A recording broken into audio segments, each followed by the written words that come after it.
history of children behind me on the airplane. Oh, nice. That, like, usually that's your indicator that they're Don't not know when sleeping. you're walking to your seat. Did it have like his college paid for or something?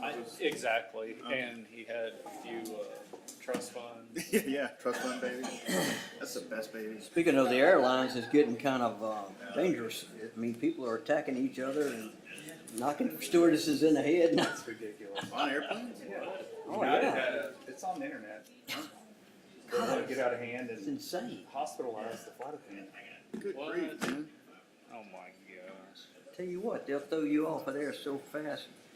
I'm sure there was security waiting for that person. Yeah.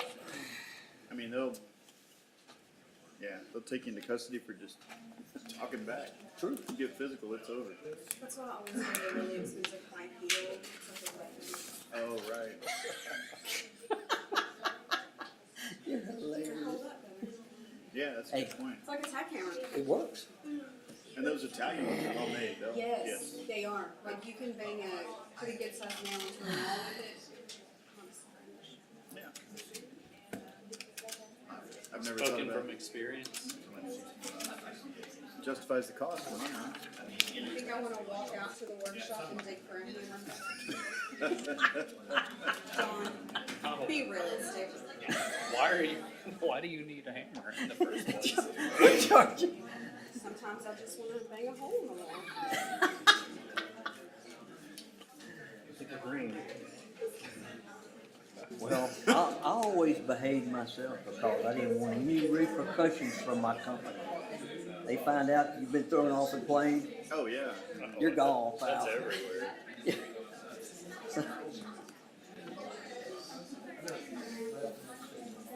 30 seconds. Let's get ready to go. Got a lot to cover tonight. Yep. Good. Prepared, Georgia. Okay.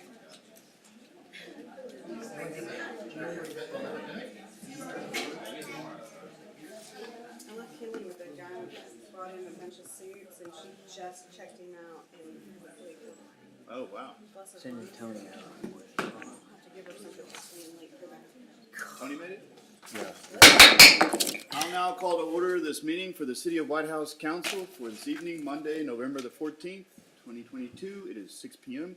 Ms. Hargis, will you please call the roll? Yes, sir. James Wansley. Here. Zach Briscoe. Here. Georgia Harris. Here. John Chambers. Here. Michael Lowe. Here. And Heath Rosenstein. Present. We have a quorum. Thank you. Will you please stand if you're able and join me in a word of prayer?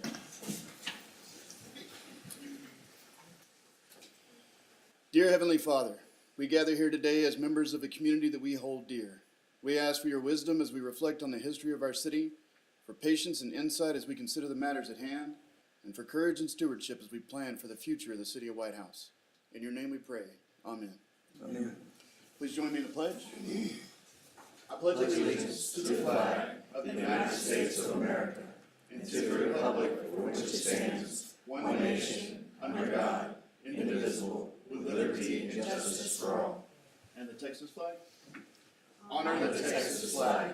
I pledge allegiance to thee, Texas, one state, under God, one and indivisible. That was really good. All right, I banged the gavel so hard that my laptop locked. Here we go. I don't doubt that. All right, so item D takes us to presentations. Are there any presentations today? All right. We're going to be doing some presentation type stuff, but it'll be part of the regular agenda. So that takes us to E, community interest. Mayor and Council. Go ahead, please. Mayor and Council, just a reminder, we will hold Christmas in the Park with our ice skating rink on Saturday, December 3rd. And we will only have one council meeting in the month of November, which is tonight, and then one council meeting for the month of December, which will be on Tuesday, December 13th. Excellent. Anyone on council have anything as a matter of community interest? I do. Yes, sir. I'd like to give a shout out to our council member Lowe for his efforts in the community, keep White House beautiful. He does a great job helping out our community, keeping it clean. I'm always seeing email threads coming through. What can I do to help? What can I do to help? He helped with our latest Veterans Day celebration. So I know we don't get kudos, but this guy right here is in the community. If you need anything, let Mr. Lowe know, Councilmember Lowe know. So just good job. All right. Yeah. Yeah, you can see evidence of this on the sign at the corner of 346 and 110. It's had a facelift, and the face of that facelift is sitting right over here. Thank you, Councilmember Lowe. I'm just thankful that it all went right, you know, because every eye was looking. Absolutely. Anything else in the matter of community interest? I did see that Caden Boucher has his GoFundMe up for his parks project. Absolutely. And that is on, I saw it on Facebook on the Whitehouse Parks feed. And you and I are committed as a matter of public record to a $100 donation for that. Already did mine. All right. I'll Already get did on mine. Thank you. it. I guess I'm running behind. I'll get on it. But yeah, that's coming together. All those projects. I think it's 4 or 5 projects targeting Black Hawk Creek Trail. So that'll be great to see those come together. The Veterans Memorial Service went over really well. Family flew in from South Carolina. Surviving wife and both of the kids, along with a couple of people that actually served with Nelson, wound up finding their way there. Two of them were actually in the vehicle that got hit by the IED and survived where Nelson lost his life. So I learned that there are 6 kids in this world named Nelson after him. One of which was in attendance there. So, and that memorial is already in use. So you'll drive by and you'll see people just kind of sitting there looking at the statue, talking to the statues. Now that both of those are in place, you can see it a little bit better from the road. So that's great. Youth Community Council is here tonight. Definitely the champions of that project, and appreciate that. You're going to get sworn in tonight as new community council members, but thank you for what you've done on that as well. That was a huge thing to happen in our community. All right, anything else? All right, that takes us down to F, public forum. No one signed in to speak that I know of, so we're not going to read all of that. That takes us down to item G, the consent agenda. There's only one item on the consent agenda for consideration, and that is approval of the minutes of the City Council meeting on October the 25th, 2022. So if there's no changes or modifications to make to that previous agenda's minutes, then I'll entertain a motion to approve the consent agenda as presented. Motion to approve the consent agenda as presented. Motion from Councilwoman Harris, a second from Councilman Briscoe. Any further discussion? All those in favor say aye. Aye. Any opposed say no. All right, that takes us to item H. Other action items, ordinances, resolutions, and public hearings. The first item is to swear in the mayor, council place 2, and council place 4.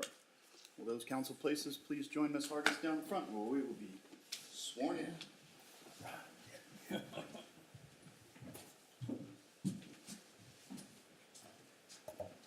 usually do this one at a time. Yes. So, You can go Mayor go first. Left hand on the Bible. Right hand raised, left hand on the Bible, please. Okay. I state your name. I, James Wansley, Do solemnly swear or affirm do solemnly swear that I will faithfully execute the duties that I will faithfully execute the duties of the office of mayor of the office of mayor of the city of Whitehouse of the city of Whitehouse in the state of Texas in the state of Texas, and will to the best of my ability and will to the best of my ability preserve, protect, and defend preserve, protect, and defend the Constitution and laws of the United States, the Constitution and laws of the United States, of this state, and the charter and ordinances of this city, and the charter and ordinances of this city, so help me God. so help me God. Thank you. Thank you. Thank you for having me. Do you need a photo op? Yeah, sure. Yes. Oh, with, Yeah. right here? Thank you.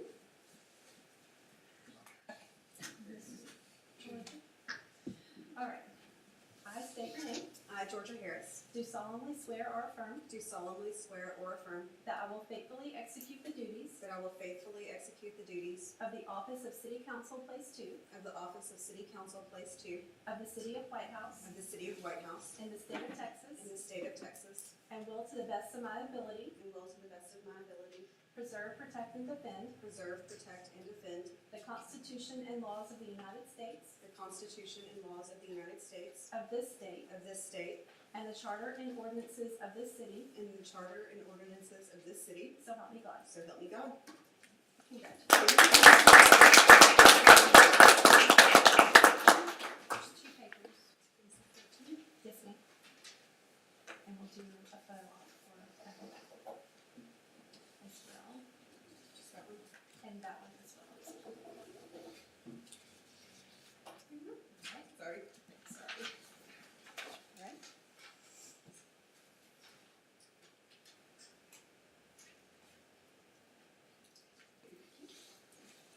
Councilman Love.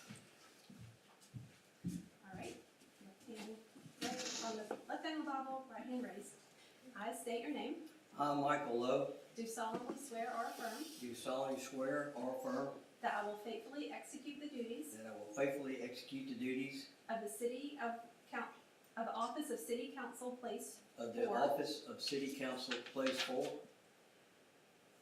of the City of Whitehouse of the City of Whitehouse in the state of Texas, in the state of Texas, and will to the best of my ability and will to the best of my ability preserve, protect, and defend preserve, protect, and defend the Constitution and laws of the United the States Constitution and laws of the United States of this state, and the charter and ordinances of this city, the charter and ordinances of this city. so help me God. So help me God. Congratulations.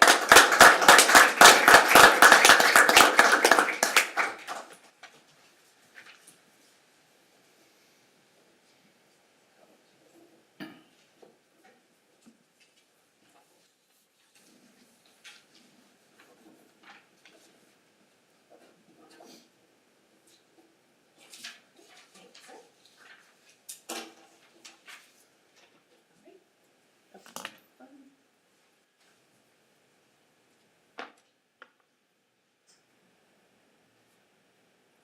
Thank you. All right. I'm gonna see you. Thank you, Ms. Hargis. Yes, sir. And I'd like to thank Councilwoman Harris and Councilman Lowe for entering a second term into office. That's admirable. As you know, the pay is pretty low, 0.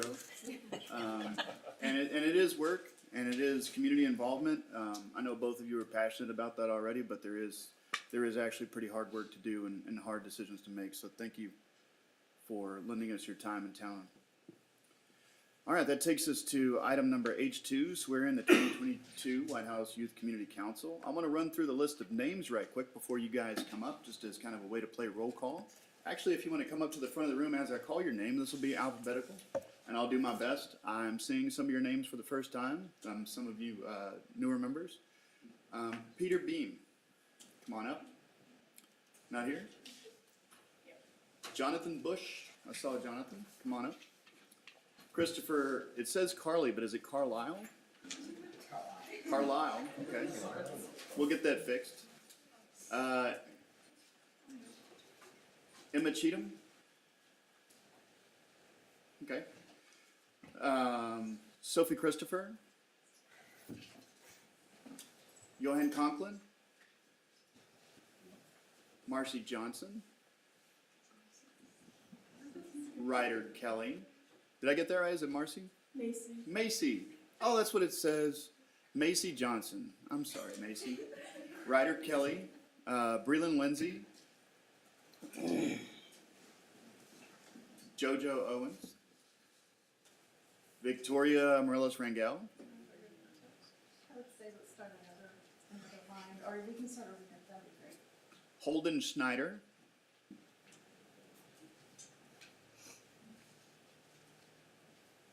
Laurel Stowers? Or is it Stowers? Is it Stowers? Stowers. All right. I shouldn't have doubted myself. Mariah Thompson. Rayleigh Upshaw. Avery Winfield. And I'm bound to get, I'm gonna get this, Paulina. Paulina Zilchanova. So close, Zilchenkova. Zilchakova. Malina Zilchakova. Beautiful name. Is that Yeah. everybody? That's everyone? That's everyone. That is- Ladies and gentlemen, these are the incoming members of the Youth Community Council. Those of you that might not know, the Youth Community Council is a project-based organization. Mr. Bush, is there one more missing? There is one more. That's what I person that thought, was not yes. on the list. Oh, Can we get her up here too then? yeah, where, do we have someone else? I'm sorry. What's your name? Rodney McFadden? Excellent. Good deal, good eyes. Is that everybody? All right, so the Youth Community Council is a project-based organization. They function a lot like the city council and the city staff. It's an experience for kids that are in high school to get a feel for what it's like to operate in city government. And if this class is anything like the last one, there'll be some of them that will think, that was amazing, I want to do that for the rest of my life. And there's some of them that will think, I will never do that again. And that is, that's exactly the outcome that we want from this. So I'll be swearing you in your place on the Youth Community Council. So I want you to repeat after me as a group, please. I do solemnly swear, right hand up, I do solemnly swear. I do solemnly swear That I will well and truly perform. that I will well and truly perform The duties of a member. the duties of a member Of the Whitehouse Youth Community Council. of the Whitehouse Youth Community Council To the best of my skill and ability. to the best of my skill and ability, Upholding all of its ideas and principles. upholding all of its ideas and principles, As to me. as to me Shall seem to be. shall seem to be In the best interest and welfare. in the best interest and welfare Of the city of Whitehouse. of the city of Whitehouse And the students of Whitehouse ISD. and the students of Whitehouse ISD. Thank you. All right. A lot of the kids that are here are kids that you'll see engaged in just about every level in the city and academically and extracurricularly. So for them to be able to add this to their schedule, we're pretty humble that you all want to be a part of this. We really appreciate it. Do we want to try to get everyone up front for a photo? If we can fit everyone in front. Okay. Yeah, let's give it a go. Come on up. And the mayor? Mayor, All people here? Yes. before they leave, I have their papers for them to sign. Yes. A through M and N through Z. All people up front, all people in the back. Yeah, I'm just gonna say. Michael's gonna stay right where you are. Figure out how to do this. Council, will you please stand? It's not gonna make any difference. I know, we'll stand in your chair. We just stand. Georgie, I come around. I guess I'd like to. Yeah, gather up front. I'll get mine, Joel. Alright guys, this is it. On the count of three, okay, we're gonna get big old smiles. Oh yes, please, bring in our council members in the back. I don't know, they're coming. Georgie's going up front. And we can book it. You guys come on down on the side. It's like come down. Either down on the side or up top. Here we go. We're gonna count down. We're gonna count down, and I'm actually gonna count for you, alright? On the count of three, here you go. Okay, here we go. On the count of three. 1, 2, 3. And 1, 2, and 3.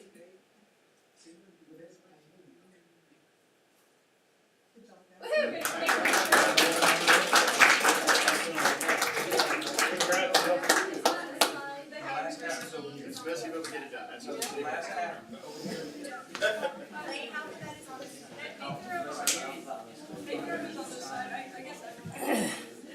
It's been a very long time since I've been in the front. And we're bending over like this. Yeah. I feel like everybody likes it. We're glad we gave you that opportunity I'm really not enjoying to it. feel younger you. I could have done without it. I would have joined you. You could have. You should have called me. They I sounded would've. okay with it. If we were prepared, I would have brought you a little folding stool. Yeah. I like a good folding stool. A sturdy one at that. Yeah. Like really, me and the ladder, we're friends. So there's a item on the But be agenda. careful on ladder. Is that coming from you? Yes. I'm gonna make sure I recognize Miss Pratt. She's a good lady. She's a really good lady. You know, I mean, when I was these kids' ages, I didn't even know what a city council was. This is such a good thing. Such a good opportunity. We didn't win the for award students this year. as well, though, like to really Really? bolster their Huh, we didn't win it. like application and Yeah. resume. Yeah, for sure. It's cool. Yeah. Thank you, Miss Pratt. And Miss Pratt. they generally all have Thank you. their stuff, but I think this one stands out among a lot of other stuff.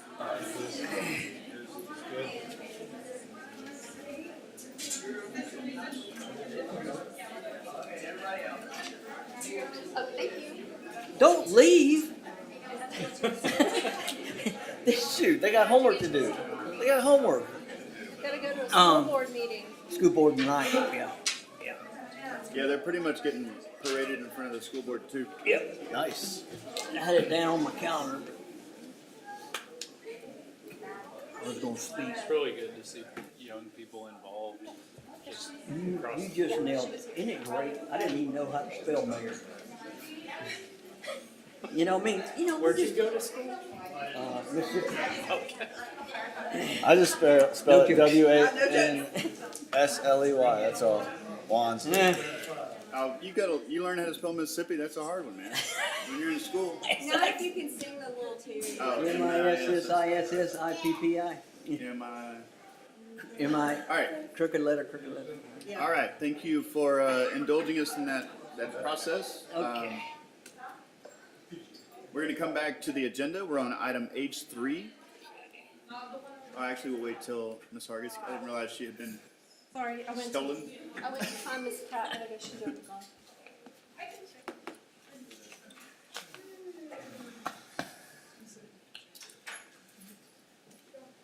So the next item up for on the agenda is update on the Veterans Day Memorial Ceremony for the Youth Community Council.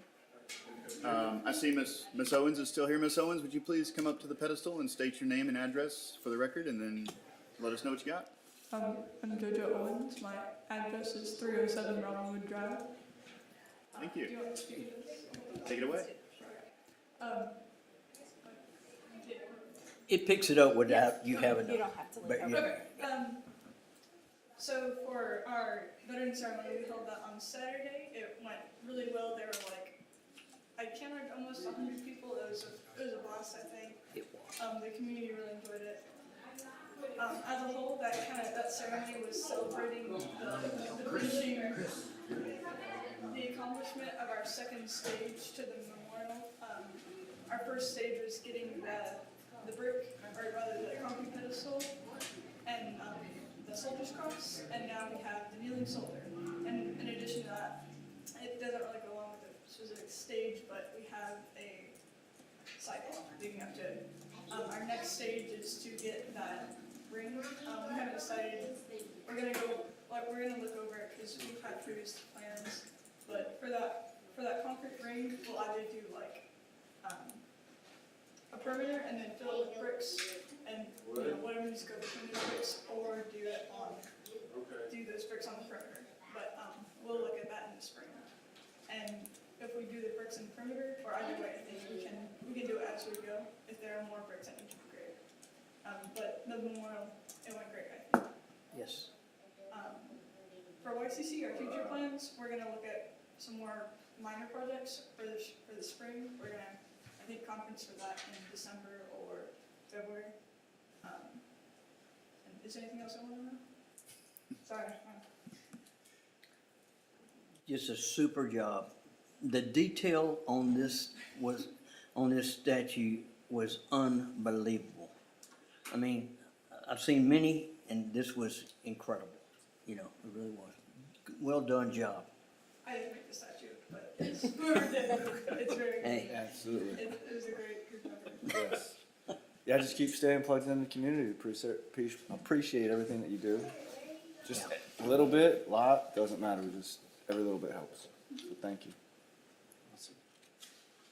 Yeah, the hard part is that the kids in the YCC are the ones that are gonna go to college, and several of them aren't gonna go to UT. We're gonna lose them for a little while, but yeah, I hope you guys will consider whenever you're picking your home, you'll think of all the things you were able to do in Whitehouse and think about coming back to Whitehouse.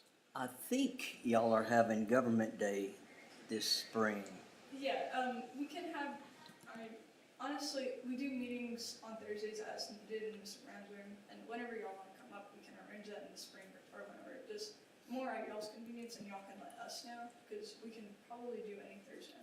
Is that for the YCC specifically? I mean, if y'all wanna make it anything bigger for anyone to come, we can announce it at the school and let kids know that they can come and meet y'all, but. Oh, okay. I think what Mr. Lowe was asking about, Just- Councilman Lowe, was like maybe a school-wide government day. Is there something like that coming up?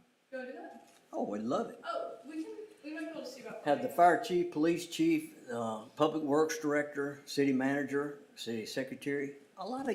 When I was in high school, your age, I knew it existed, but I had no idea who the mayor was or anything. I mean, what a great opportunity to ask questions, and one person might be inclinated to maybe one day fall into the actual shoes of a city manager or mayor, or it may just inspire somebody. I think it'd be fun, you know? We can see about trying to put together a bigger event for all of y'all to come and. Do it around lunch. Yeah. lunchtime. Yeah, during power.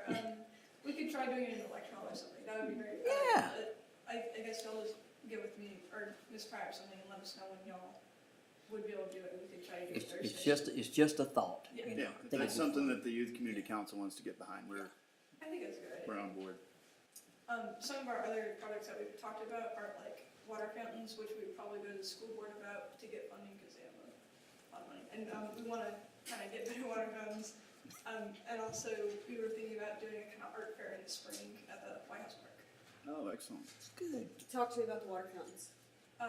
So, I don't know if y'all really been in the school much, but As little as possible. at like one far corner of the school, y'all know those water fountains are like, it's like cut out into the wall, and Uh-huh. you can put your water bottle there, and it fills it up. Yeah.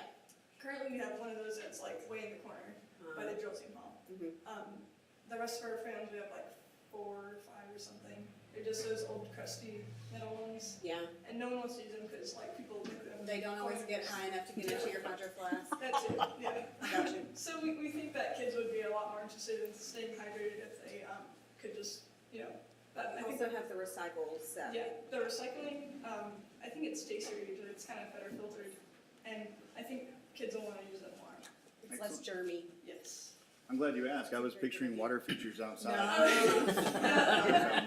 knew what she was saying. I was like, yeah. that would be. Yeah. That's a good idea. It's a great thing. The water features? Yeah. And the water fountains. It's all fountains of all water. It's Just water. good. Yeah, thank you for the update. I know you need. What's your position? I'm the mayor. You're the mayor. Great, even better. Thank you, Electric Mayor. suit. Thank you. Thank I you, have Mayor. dinosaur socks as well, if you want to see 'em. Love dinosaur socks. They're not extinct. You feel free to contact any of us. We're here for you, okay? Thank you, Mayor. Thank you, Mayor Owens. Bye, Mayor Owen. These are the ones that we'll have to do. Can you get this, Okay, yeah. let Ms. Pratt know, Yeah. and we'll figure out how to do it. Thank you. Yep, extra paperwork. It's all part about being the mayor. Trust me. All right, thank you for that update. That takes us on to item H4, discussion of speed calming devices. Mrs. Black. Mayor and council staff has been reviewing and working on, trying to come up with some ideas on things that we can do to slow down traffic, particularly in residential neighborhoods. Included in your packet was a link to 4 other cities and their speed hump policies, which included cities of Rosenberg, Kyle, New Braunfels, and Richmond, Texas. If you read through those, you can see where they kind of copied and pasted and borrowed from each other, which Yeah. is not uncommon for cities. But traffic calming devices aren't just limited to speed humps or speed bumps. The difference between a speed hump and a speed bump has to do with the rise and how long it is raised on the roadway. For our purposes, staff would only be in favor of speed humps, not speed bumps. because of the wear and tear that it does to emergency services vehicles over the lifespan of a speed hump or bump. Other cities also use chicanes, which are artificial narrowing of roadways, either through landscaping or, additional A grass. median, yeah, A median type right. thing, but attached to the side of a roadway, or medians. And then also some alternatives that we want to talk about as we go through this process are stop signs at existing intersections, sidewalks, and increased enforcement.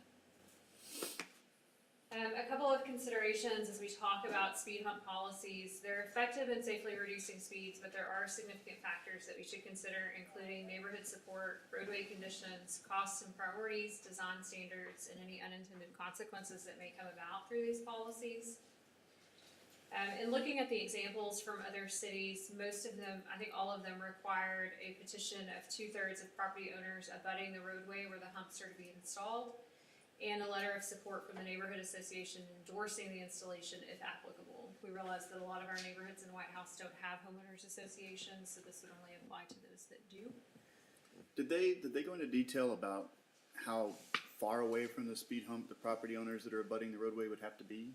Like if you have a road that goes all the way through Whitehouse, is there a distance from the speed hump where I did not see any that mentioned a distance from the speed hump. we'd have to, I guess, define that somehow. Okay. And then when we talk about roadway conditions, some things that we need to think about is that we have a number of our residential roadways that do not currently meet the state minimum requirements. The state minimum speed limit for a residential street is 30 miles per hour. We have numerous roads in our city that are posted at 25. And 20. And 20. One behind us. So that is a concern for staff, that we already have posted speed limits lower than the state allowed minimum, and then to add additional speed control devices on those roadways is concerning to staff from a liability and a legality standpoint. Some other provisions that these cities included in their policies were that the street shall not have more than one lane in each direction, shall provide access. Some included commercials. Staff would recommend residential properties only. And I think this next point is one that's important. The 85th percentile speed must be at least 5 miles per hour over the regulatory speed limit. This means that you have a significant number of speeders going at least 5 miles over the regulatory speed limit. This is because you don't want to do this for just one driver, right? You don't want to impact every driver on there because you have one bad driver going down the street. You want to make sure that it's a problem. So that's important. And that plays into our regulatory speed limits being lower than the state minimum requirements. Not located on a curb where visibility is limited. Streets should have curb and gutter to prevent drainage issues and vehicle runarounds. There are some exceptions to this that we could make in places that do not have curb and gutter. The street segment must be at least 500 feet. 800 cars per 24-hour period was a recommendation of the police chief. You'll see a lot of them. A lot of the examples had per hour periods. We realize that we have a significant number of streets that are heavily impacted by school traffic, so doing a per hour probably wouldn't give us an accurate reflection of the amount of traffic going down our streets. And then public safety and public works personnel have determined that no alternate measures are appropriate to control speed.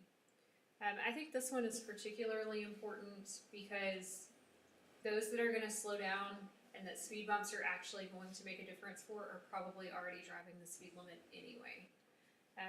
You will see a significant number of cars that will speed up between speed humps or speed bumps. And so we want to make sure that this is kind of our last resort because it does impact significantly every driver going up and down a street. Leslie, quick question. When you said that we have streets that don't meet the requirement, 25 miles, or 20. what is that, like, does that mean that we're exposed to some sort of liability, or like could somebody? So in Work order to have a around speed that? limit lower than 30 miles per hour, you have to do a traffic study on those streets annually. So I think it would be a reasonable defense to prosecution on a speeding ticket to fight that ticket in court. That's what that means. I mean, I think that's our only risk, really, is, or unlawful enforcement could, I don't wanna, I haven't talked to our attorney about what all our risk is with it, but it does concern me that we would consider doing additional speed control on streets that we know do not already meet the state requirements. I'm just kinda wondering, is like the unintended thought process that we may have to raise the posted speed limit I know and then that's been try a to concern of enforce staff that? before, when we've had requests for additional speed limit signs, we're hesitant to put up more speed limit signs that we know are wrong. And that's kind of our concern with this as well, is we know our speed limits are wrong, and we're gonna add speed humps, knowing that we're already not following the letter of the law. So if we add stop signs, do you still have to have the 2/3 of the citizens agreeing to it? I We mean, to do me, not. that'd be the lowest cost and. So, in particular, when we're talking about Corey, you know, I do, the police chief and I were discussing this, and we do think it would be worthwhile to consider adding stop signs on Corey at existing intersections at Stacy and, Where's Corey? It's the Oh, pagan leading to Black Hawk Creek Trail. Hillcrest, yeah. We do think that's probably worthwhile looking at, making those, the one at Stacy, a three-way stop sign as opposed to just a one-way right now, to see if that does help. And that has significantly less impacts to our public safety personnel in responding. Maintenance costs are much less. We're much more in favor of that than. What is the speed current limits. speed limit on Corey? Is it 25? 20. He said He said 25. 25. So, but it's supposed to be higher, it's supposed to be 30? supposed to 30 be is the 30. state minimum. Yep. Well, it's 30 if we don't do an annual speed study, right? I mean, we can keep it at that if we wanna commit to doing that. So I would think if you put one in Stacy, you know, the drainage is kind of a natural speed bump down at Hillcrest, that you'd put one down, you know, if not Woodland Hills, what's the next street down? I don't know, I like to drive Woodland- this what's the street, one I've past never been Woodland on this Hills? street. I like to But drive aren't it there and see two what of you guys are those talking drainage about. dips though? Like, you can't fly over them as it is. They're almost like a reverse speed hump. I'd There are fly some over them. Stretches, yeah. This is what we're referring to, this particular part, like street? So Corey is what brought this up. Yeah. But we have issues in other areas We of do. town too. Particularly East Acrotap is of significant concern. I would much rather us put in sidewalks in that stretch of roadway and get kids off the street altogether. But East Acrotap is one that I can see speed humps being incredibly effective because it's a relatively short stretch of roadway. You have a significant number of drivers on that roadway that do not live there, you know, that are younger in age and probably less prone to drive safely. So I think there are some areas where speed humps can be useful. But I think staff feels very strongly that we should try stop signs first. But where would you put them on East Acrotop? I'm talking about on Corey. Okay. Every 30 feet. Just in every house. To me, I think staff's recommendation on East Acrotap is that we need to put in sidewalks. And I think there's been clear consensus from the capital improvement committee I think that's pretty high ranked on the plan. Okay. And I think, you know, with council direction, we really look at moving that project forward in this fiscal year. Yep. But I do, for Corey is the one that brought this kind of before you tonight, was kind of the impetus for bringing this up. Yeah, it's kind of the same thing. I mean, lots of young kids Yep. in both of those neighborhoods in Not playing, the street. yep. You got strangers Traffic. driving to the school that don't go down that road very often. You got strangers driving to Black Hawk Creek that don't go down that road very often. Has there been residential complaints on this? Yeah, that's what. It's- brought Like it people that forward. live there have They've called been There us was to a a meeting presentation recently. last council. Yeah. on this? Yeah. Okay. So it scares me thinking of having to raise the speed limit to 30 to do something because so many people park on the side of the road also, which makes common sense to me that you would drive the speed limit with people parked on the side of the road because people enter the road and you can't see them. That's scary. I think probably what this deal is most people adhere by the speed limit. You got 1, 5, or 6 folks that like to drag race, probably. And it's hard to catch those 5 or 6 people. Maybe I'm wrong. I mean, far as I'm concerned, when it comes to residential speeding, I'm not a police officer, but I have no tolerance, you know, for putting young people, kids, elderly in jeopardy. You know, it's not just Corey, it's, you know, I hear, I'm in the house on Memory Lane and I hear people drag race. It's not just a Whitehouse problem, it's all over America, you know. You always have these drag racers, you know. I don't know, you know, I never had a car, so I could never drag race much when I was young, you know. But I don't know what the answer is, you know. Do you think from your feedback on the people that live on Corey that you'll get, 2/3?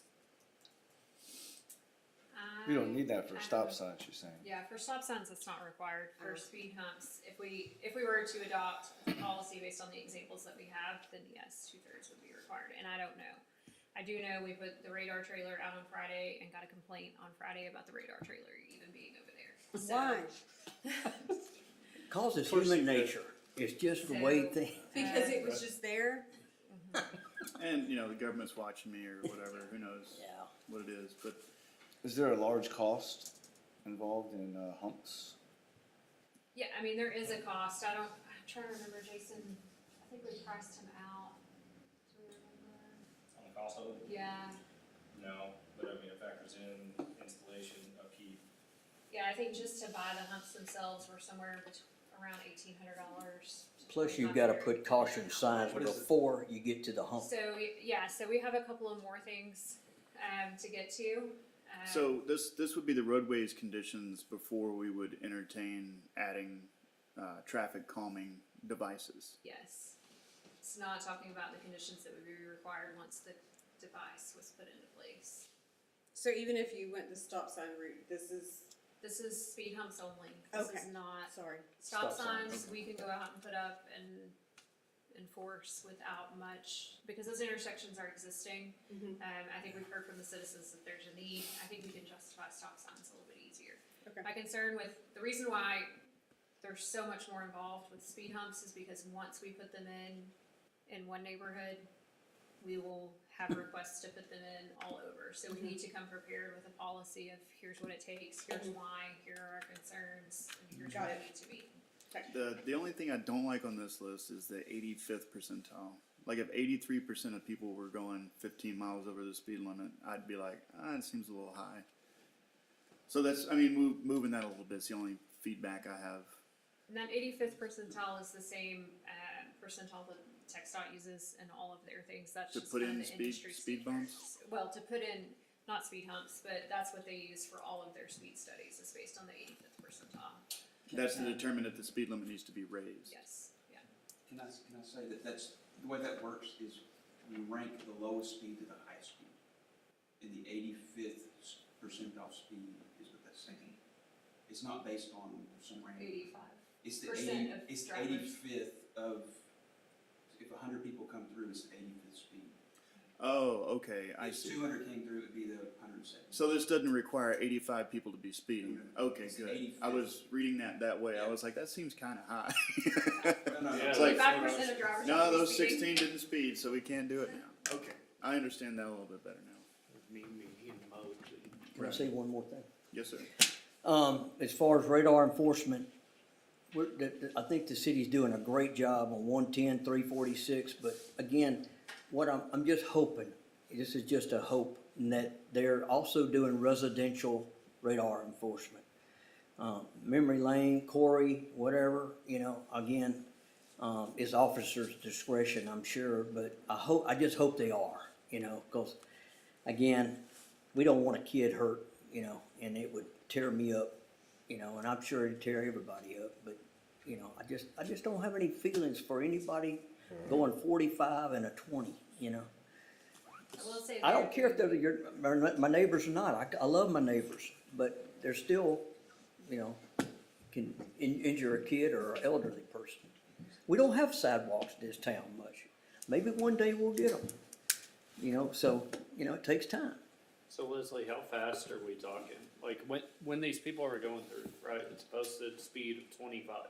My assumption is this is something like the Pareto thing where, you know, 20% of the people are doing 80% of the speeding here, right? So are these people like 60 miles an hour down this road, or are they like, surely we have some specific scenario. We're not just trying to blanket this whole issue, So a right? radar trailer does capture speeds going up and down Okay, the so we have roadway. data.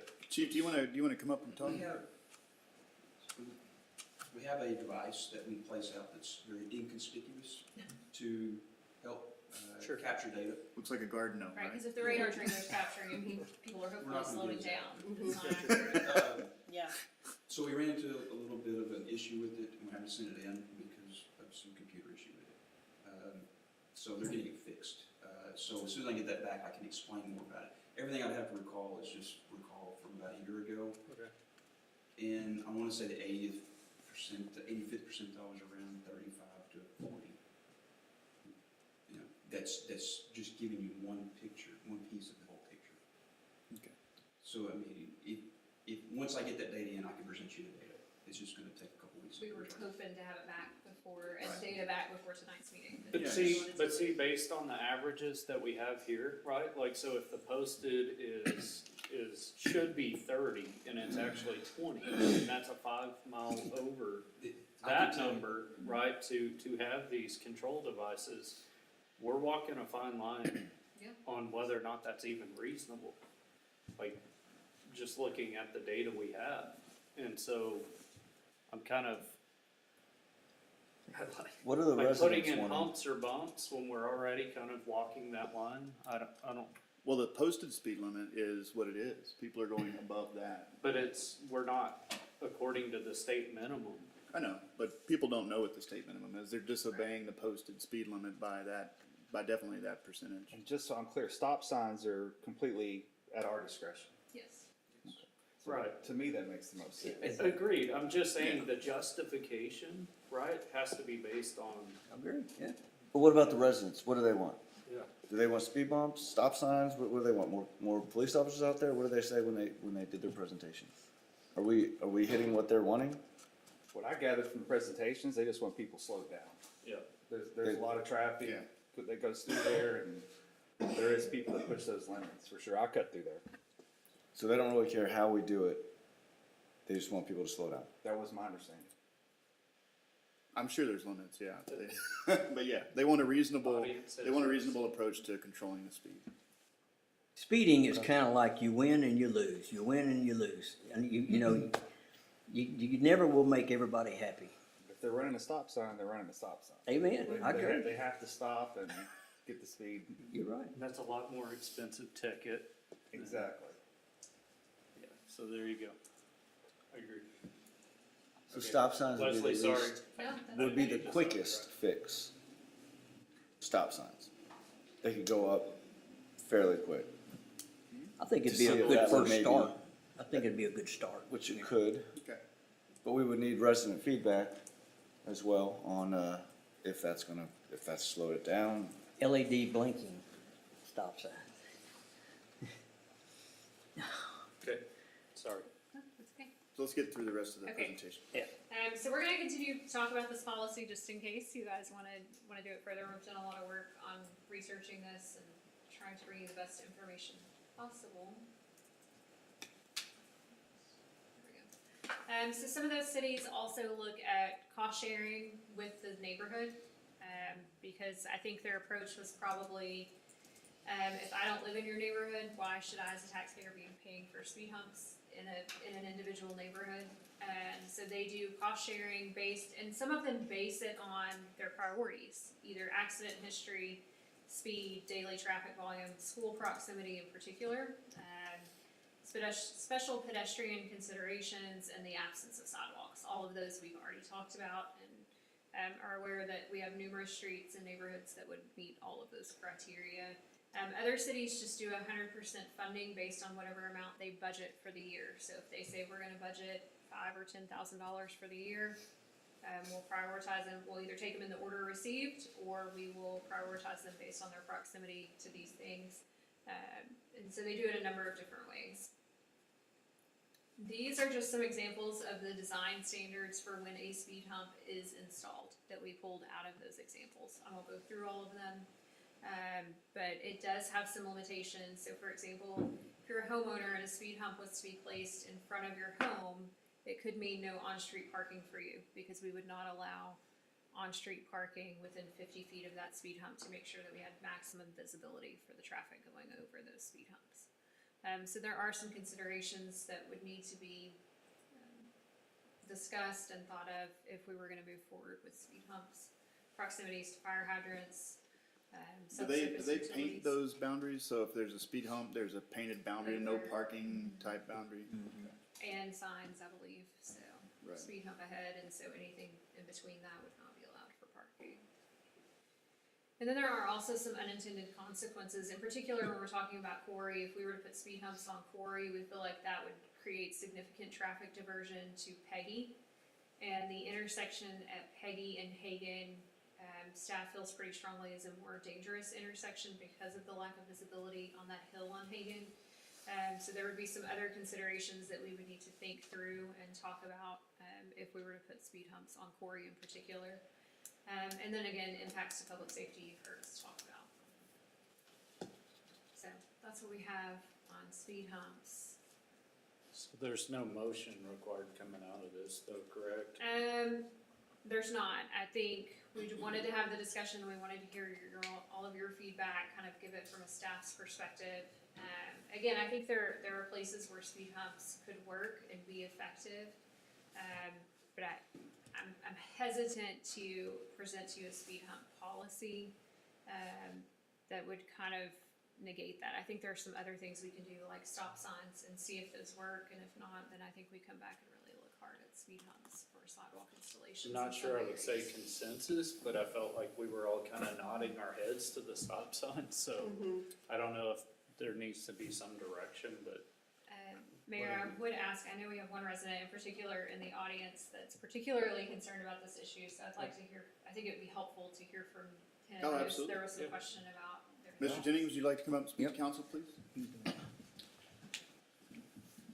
So for those of you that don't know me, my name is Chris Jennings, live at 906 Corey. We're not asking for any particular thing, just something. Something's better than nothing. I mean, I know that the police have done a good job. They put the trailer out there, but they can't be everywhere all the time. When I moved into that neighborhood 9 years ago, there wasn't as many kids on that end of the road where I'm at. There is more now. I mean, we've all had kids. I've had kids since I've moved there. There's people doing with grandkids. And one of the neighbors came out this weekend and was talking to me, asking if there had been any traction with everything with the city. And as we're talking, there's a 5 and a 7-year-old riding their bikes down the middle of the road on Corey. And I understand they're not supposed to be in the middle of the street, but he's like, when I was little, this is what we did. And now you can't do that because you don't get smashed, And it is, I've talked with Chief Robeson quite a bit, and the majority of the speeding is residents that live in the neighborhood. And they are further down they live on streets that have dead ends or cul-de-sacs, and so speeding's not an issue on their road. And I think a lot of it is just not paying attention. The speed trailer does great. I mean, that's why we requested as much as we can be on the list, because it a lot of times just puts it in their face that, hey, you're speeding. And I think the stop sign on Stacy is a great start. I mean, it may even solve the problem completely, I don't know. But I think it's a great start. If nothing else, it breaks up the speed that they're getting coming off of Hagen. And if they're coming from that dip headed towards Hagen, it breaks up that speed halfway pretty much between where they're going. And that's where, I live at the corner, 3 houses down from Stacy and Corey, and that's where we see a lot of this between that dip and Hagen Road. And it's just, we've had 2 different accidents down there over the years, and both of them were vehicles leaving the roadway. They weren't in the roadway. So yeah, but the biggest thing is just something. Anything we can get will be satisfied. So you feel as though other residents would be happy with the stop sign at Stacy, like you said, to start out with? Absolutely. Just anything. And I'm sure you're gonna have some that are gonna complain, because we take our vehicles to where we are, and we all park across from each other to create barriers there slowing down, and people on the other end complain because they have to stop and wait. But it's like, we do that because our kids are in the front yard, or there's people riding bikes, or there's people walk home from school. I got a hold of Chris Moran this week because one of the school buses was speeding down the road. Kids bouncing in the back seat. That's exactly right. That was right. our bus driver. Yeah, so the parking on the side of the road helps, but if you've got a bad actor that's just gonna speed down there because they like driving fast, then that's even scarier for me, because the kids are appearing from between the cars. It's less of an opportunity for them to come out there. So that's what concerns me is the measures that we lack in place to actually catch a bad actor. If you knew somebody was speeding down the road at 90 miles an hour every day, we would do something. There would be some kind of trap or something there to catch this behavior. Mrs. Black? We have one other suggestion. Chief Robus and I had looked at it as part of this conversation. We could install a permanent radar sign on Corey, and they make them. We were just checking between probably $6,000 to $7,000 for two of them. That could just be permanently placed on that roadway. I've seen them before, yeah. Yeah. Does it flash up their license plate too? No, it does. You can't have them that say flash and slow down if you're speeding. There used to Yeah, be one on absolutely. Cumberland, I think. Yep. You know, that would be a big help on Acrotap too. I think if it was even painted on the road that it said, slow down, just to remind people, like that's all they need. They need that reminder because people get in the zone. You know, they're thinking about what they did at work that day or what they're gonna do at work or what they're doing when they get home. But yeah, so I think that would be a great addition. Yeah, and I mean, like I say, even I think the stop sign would be good. We've kind of petitioned that for a couple years now, because you do get stupid people that come through. I mean, I followed a guy several months ago that came through delivering food, and he came off of Hagen and saw the radar sign was facing the other way. He wanted to see how fast he could get up to for it to display to him. Do you know the guys that are probably really habitual offenders? A couple of them, but Okay. I can't just provide a list of somebody. and see No, no. Is So- it adults, is it adults or teens? It's a mixture of both. So you guys gathered some signatures from your street. I know y'all had a gathering out there, and I came and spoke to them. There were a lot of people in attendance. Do you feel like you've hit that 2/3 mark on people that want something done on that road? No, I haven't. I didn't push everything real hard on that because I didn't have the details of what this plan entailed. Because one of my concerns when you and I spoke, and the details of it was we have to have this majority, and I didn't understand if that was neighborhood density because again, a lot of the speeders don't live on Corey. They may Right. travel down Corey, but they don't live there, so they're going to object to it because they can't fly back to their house, you know. But if it's strictly houses that are on Corey, yeah, sure. And then another question would be like, could you break that up in any sections? Because there's like the second half doesn't have curbs and gutters down there. Yeah. But from that dip back towards Hagen, we do. You know, I'm not asking for speed humps if there's all this stuff involved in it, unless we get to that point. I mean, Right. I'd like to be able, if we can do a stop sign without having to go through all of this. Don't pay for the stop sign. Don't stop Well, sign. we can get the stop signs. We'll scratch up some change for the Yeah. stop sign. Yeah. I'm pretty sure the council will be. I like the radar idea too, the radar sign. Especially if it would be immobile. You could have it on your street for a half a year, then move it over to Acrotap. It's permanent. That's what I figured, yeah. Yeah, I think that would really help. In every road that I think about memory. You know, there's a lot of school traffic there. I can tap over there on your road. Just a reminder, something flashing that tells you you're going too fast. That would be a huge help. $5,000 One on bucks. Cumberland got I think it might have been vandalized or something. Yeah, it was But, That's the next thing. Yeah. yeah. Yeah, well, everywhere. So yeah, what I think thank you, Chris. Thank you so much. Thank you. I appreciate you. What would come out of this is council action to the city manager. But if we feel like we don't want to pursue these roadway condition and what was it called? Speed hump policies and traffic calming devices at this point, if we want to start off with stop signs and maybe some installed radar, then that'll be the direction from council outside of this agenda item. So here's what I hear. I hear our constituents coming to us with a need. They've not only come to us with a need, but they've also given us a solution, right? Stop sign at Stacy. That would be huge. I'd love to make a motion I'll second that motion. to put a stop sign at Stacy. Stop And- sign or stop signs? plural? Stop sign, one stop sign on Stacy and Corley. It's not listed as It's an not action as an item. action item, So we can. Yeah, it'll just be action to staff. So there won't need to be a motion. Yeah. Just just direction. there you go, direction to staff. Direction to put a stop sign on Continue following Stacy. this trail. Yes. I agree 100%. Would that be a four-way stop or just two-way? Three-way. Freeway, it's a freeway, that's right, yeah. I Okay. would put one halfway between the drainage and Patrick down at the very end too. Yes. I would too. Agreed. 100%. Break it up. If you're gonna do it, you know? Right. I mean, how If much the are stop problem signs? persists, I don't we know. can- What you Take I'm it sure we'll hear from our citizens. Yeah, I think you have to like do it one step at a time. You don't just go guns blazing right off the bat. That's right. And Take there's baby a good steps. chance that this does something. And it'll be good. I think we should follow up with, Mr. Jennings and see how many people in the neighborhood are on board with that. I have We'd a like a feeling it'll be traffic a study lot, but it would be completed. good. It'd be good to have that as a matter of record so that we kind of show our work whenever somebody comes forward and complains about it. Yeah. I would recommend getting with Mr. Jennings and saying, hey, where's the spot? He knows it. He lives right there. He knows exactly where the stop sign should be. He could probably do a study for us if he wanted to. But we're gonna get you that stop sign. Yep. All right? Appreciate it. Ben, the device he was talking about earlier would be perfect for that. If you get it working, do it before the stop sign goes in, do it again after it goes up, and you'll know exactly what difference you make. Right. Yeah. Oh, that's a great idea. Before and after, I like that. Yeah. All right, any further discussion on this item? If not, we're going to everybody's favorite subject, number 5, broadband. Item number 1 is to discuss, consider, and act upon Telecom Design Standards. Mrs. Black, Oh, please, I get some information. or Susan? I didn't, Mayor and council, included in your packet are some telecom design standards that were provided by Cobb Finley. As you all know, this is our first go around at fiber and right-of-way permitting, and so we've been working closely with the engineers at Cobb Finley to review some permit submissions. And as a result of those conversations, we are recommending that you approve these telecom design standards. These are all the things that Cobb Finley would like to see in these permit applications, and that are helpful to review those applications as they come in.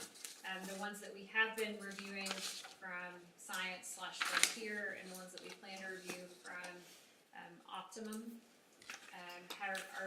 have been held to this standard, and we would like to continue using it. We feel like we've worked through some of the bugs on that, and so staff is recommending approval. If y'all are good with it and you already have good history with it, I'll make a motion to approve the telecom design standards as presented. I'll second. Have a motion and a second. Any further discussion? I have a point of discussion. So the bounce back that we got several times from Frontier, was there anything in particular in these standards that caught them up? That would, no, just little things here and there? little things they're not putting in, the distances between driveways, they're not putting in all of the, what word am I looking for, elevations for them to be able to see. They're small things, but they add up. Yeah, and there are things that would help us identify the location of those in the Right, future. and that's Absolutely. all in those telecom standards. Excellent. So it wasn't any one thing in particular, it was just. Okay. Any further discussion? One question, still no date when the first shovel is going in the ground yet. We have approved some permits. I have 2 ready, Okay. but Yes, we have 2 ready to get back to them. So hang tough, right? Yeah.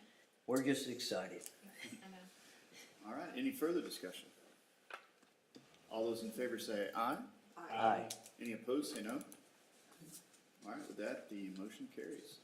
That takes us on to item 6, discuss, consider, and act upon ordinance 22-1114. Yeah, this, we have. Oh, sorry, RFI update. I'm so sorry. It throws me It'll off be on those brief. two. So, our direction to Cobb Finley was that we really wanted their focus on these permit applications, so they have held off on the RFI. I do have a draft, I just haven't had a chance, I got it late last week. So I'll start combing through that, but we have held their focus mainly to design standards and permit applications as they came in, because we did not wanna hold up progress for those that were ready to move forward, so. Okay. One other item that we will need to talk about going forward, Susan and I have been talking with Cobb Finley. And first of all, council, let me say this has been a learning process for Susan and I. We've learned more about fiber and broadband than we ever wanted to know. If you'll remember, several months ago, we brought an ordinance to you that had a permitting fee attached to it. We have since learned that that permitting fee is only for small cell nodes and did not apply to broadband right-of-way permits like we thought it did. So we will be working on getting that item back before you. We've gone back and forth with Cobb Finley several times on the legalities of charging a permit fee for telecom companies. There are some nuances that are a little bit different than other permitting fees. So that's our fault, that's my fault. I didn't know any better when we brought that before you, and I thought. Kind of we a were newer passing thing though. Some ordinances related to our permitting fees, and they were really more related to small cell nodes, so We will get that corrected and get it back in front of you just as soon as we can, hopefully by the December meeting. So my apologies on that. Just one more question. I'm at home. I've got a problem with my new fiber. We're gonna have problems. Everybody will. Who do I call besides the company that I have business with to complain and say, hey, I'm getting a runaround? Right now, it would either be the company or the Public Utility Commission. They have oversight over telecom providers. That's why we have the RFI. Yeah, Is to get yeah, that I tell you, changed. yeah, they need better oversight of that industry. Man, believe me, I've checked and checked. I don't disagree with you. Yeah. Unfortunately, the state legislature took that out of cities' hands Yeah, I in the know. 80s or 90s. I know. So, Yeah. short of the RFI and short of us contributing to their business model, they're not willing to let us have that oversight. I just know what happened to Sunlink, and people have complained and complained, and they just hit dead ends, and I've hit dead ends, and it's beyond our control, but one day, Under review right now. yeah. Yes. Well, on this, sorry, go That's why ahead. competition is a great thing. Is it gonna be an addendum to the existing, ordinance or? We'll probably enact it as a new ordinance, based on the emails I've Right-of-way? seen kind of flying back and forth, would be a new ordinance. So we'll have one specific to the small, like an ordinance specific, For telecom. Yeah. but What we we'll probably have do is that add an small entire- cell setting out there. Well, in the way it's codified, it would probably be a whole section in our code of ordinances related to telecom or right-of-way, specific to telecom. So it's a separate ordinance in adoption, but when it's codified, they'll lump those together. Maybe we should talk later, but like, I'm a little interested in what all would be rolled up under that. Yeah, we're finding our way through it, so, my apologies, Mayor and Council. On the RFI note, absolutely. Sorry. I commend you guys for jumping in and learning all this stuff about it. I mean, the deer in the headlights look, that both of you had starting this process is completely gone, and Well, we still have it occasionally. I've heard you correct contractors on calls, and I was like, wow, it's amazing. So East Texas Council of Governments is getting together their projects for their different counties. So far, Whitehouse is the only one in Smith County that has has expressed interest in even proposing a project forward. And some of that was this RFI, like anything that came out of this RFI that would have a cost, they're willing to use federal funds to supplement that. So the sooner that we can get this RFI out there and start identifying what costs are going to be involved to bring that partnership forward, the better chance we have of taking advantage of the EDCOG funds. So I think the draft is in good shape. I think it's missing the 3 things that you all wanted added when we Yes. talked about the RFI. So we'll get those back to them pretty quickly and see what they can do to get it out. Excellent. All right, am I missing anything? All right, let's go down to item H6, discuss, consider, and act upon ordinance 22-1114-01, authorizing and approving updated service credits and increase in retirement annuities and increase in the deposit rate by employees into the Texas Municipal League Retirement System. Mrs. Black. Mayor and council, for the last several years in our annual budget, we have been paying a percentage to TMRS that is higher than the required percentage that we needed to pay. Several years ago, the Governmental Accounting Standards Board changed the way that they account for retirement plans in cities' financial audits, and showing it as an unfunded pension liability. So understanding that that had a kind of an adverse impact on our financial statements, we've been paying down our unfunded pension liability faster than what was required by TMRS. Oh, In doing so, it has given us a unique opportunity to raise the retirement deposit rate for both employees and the city without having to pay any more than what we currently budget for TMRS. is this where we match? Yes, Okay. so this is our city's retirement system, which is currently a 5% deposit by the city. Our actual rate is about 8.83%.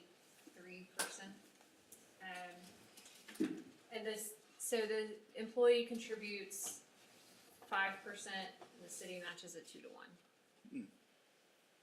So we have an opportunity for the employee to deposit 6%, and the city matched that 2-1 without paying any additional funds into TMRS. Is there Sounds a, too good to be true, right? Right. Sorry, the catch is that we would reduce our updated service credits. I could try to explain them, however, because we're talking about actuarials and things that are way over my head. We do have Anthony Mills from the Texas Municipal Retirement System here with us tonight, who is much more well-versed and can explain it much better than I can. yes, sir, come on up. Thank you. Do you watch The Office? Every now and then. Explain it to me like I'm 5. All right. We have a celebrity side. Yeah, if you use the word I like actuarial.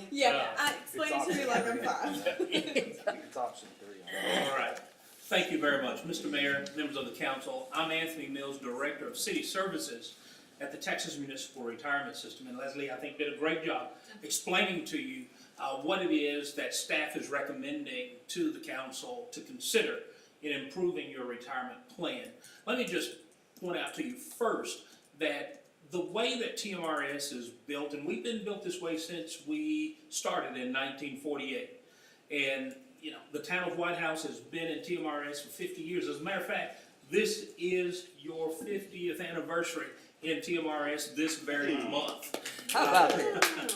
When you all joined in 1972, November of 1972, you brought 5 employees into the system, and today you've got 53 employees who work for the city and 20 folks who have retired and are drawing a retirement benefit. What staff is recommending to you today is an improvement in the employee deposit rate. That is one of the sources of income that builds a cash balance over the course of an employee's career with the city, and ultimately serves as the basis for calculating the retirement benefit. TMRS, we are unique among public pension plans in that cash balance design. Typically, when you think of public pension plans like the teacher's retirement system or the employee's retirement system, those state systems here in Texas, they have a formula that takes into account how long a person has worked, and then it looks at a multiplier of 2.3% times the number of years that that person has worked, times that person's final average salary. For employees here at Whitehouse, what happens is, it's not a formula that calculates the benefit that way. It is the actual cash balances that you're building. And those cash balances come from really 3 sources here at Whitehouse. You've got the monies that the employees pay into TMRS. It's pretty straightforward. Since 1972, when you joined TMRS, employees have been paying in 5%. Our councils get to select 5%, 6%, or 7% for employees to participate at that city. All employees would have to pay in the same deposit rate. And what staff is recommending to you is to increase that deposit rate, the monies that come out of the employee's paycheck, from 5% to 6%. It still comes out pre-tax, just as it always has. But what that means is you are adding additional liabilities to the plan. And what was being pointed out to you is that TMRS, we send to you each year, and I included just a snapshot of the cover page in the packet that I brought to you this evening, a snapshot of the valuation report that we send. We call them your city rate letter. And what it does is it shows you the reconciliation every year of what we expect your liabilities to look like and the progress that you're making toward fully funding your plan. And what has been pointed out to you this evening is that you all have actually been keeping your rate a bit higher than is required.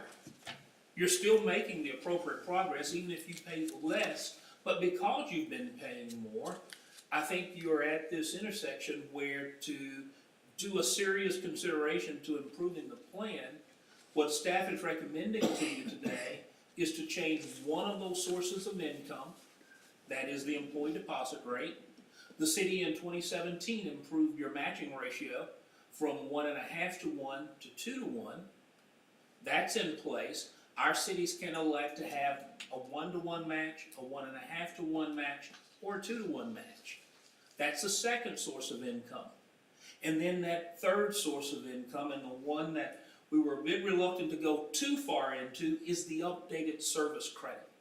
The updated service credit is an optional feature that cities like Whitehouse, especially when you are near a major metropolitan area.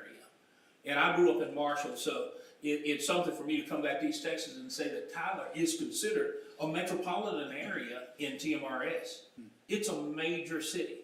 And when you sit this close to a major city, what we often see with our towns is that those small cities, you do all the work, especially with public safety, in getting the credentialing, getting all the investment that you need to get the experience that you want to serve your community, only to have neighboring cities like a Tyler, like a Longview, to be able to come in and take that experience away from you, and then you gotta start all over again.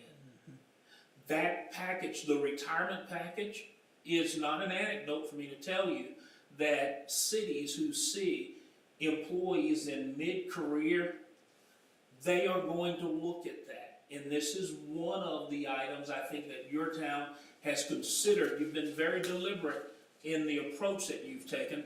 I've worked with Jennifer now for several years. Around the same time every year, she calls and she says, Anthony, can you run the study? We want to look at the deposit rate again. And then we come back and we say, well, we're going to go another year. We're going to go another year. We're going to continue to pay where we are, and maybe we could consider it again. And finally, this year, I didn't get to talk to Jennifer. Someone else in my office talked to Jennifer, and it came across my desk that Whitehouse is considering improving the employee deposit rate.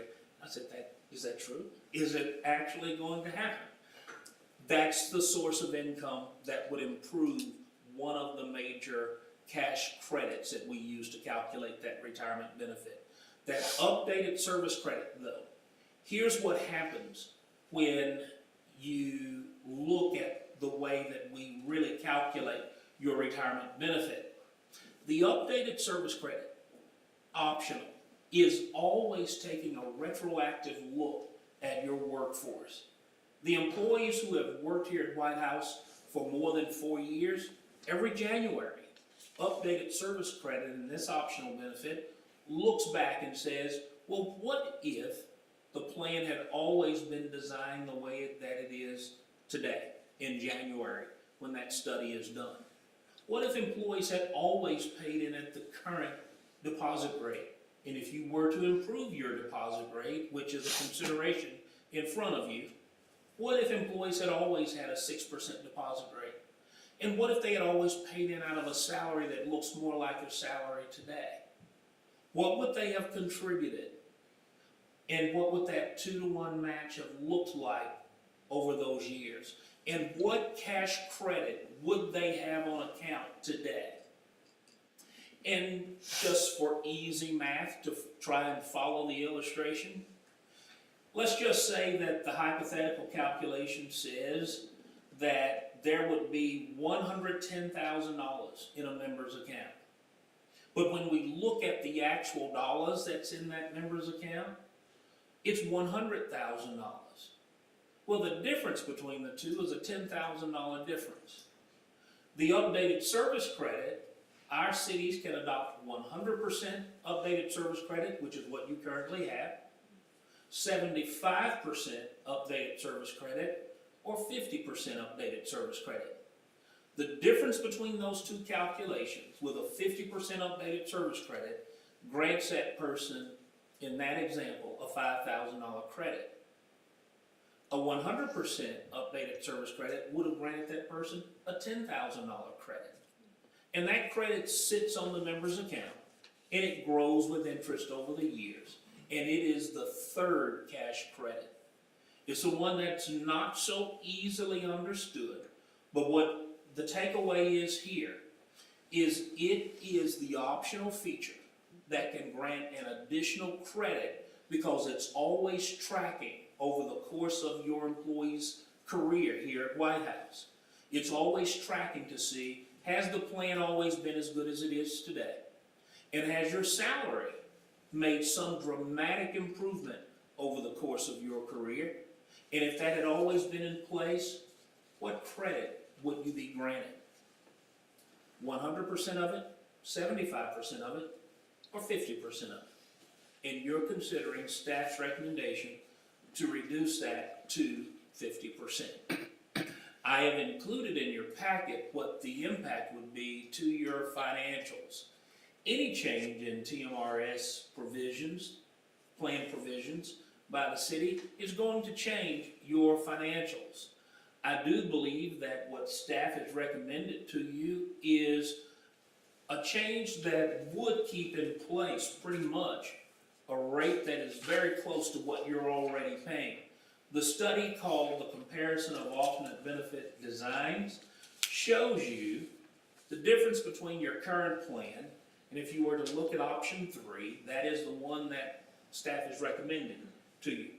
That is the 6% employee deposit, the 50% updated service credit, and your rate would go from the 8.32% rate, that's what you would pay in 2023, to 8.41%. And staff can actually give you a bit more detail in where they had held that rate up higher than it was required to begin with.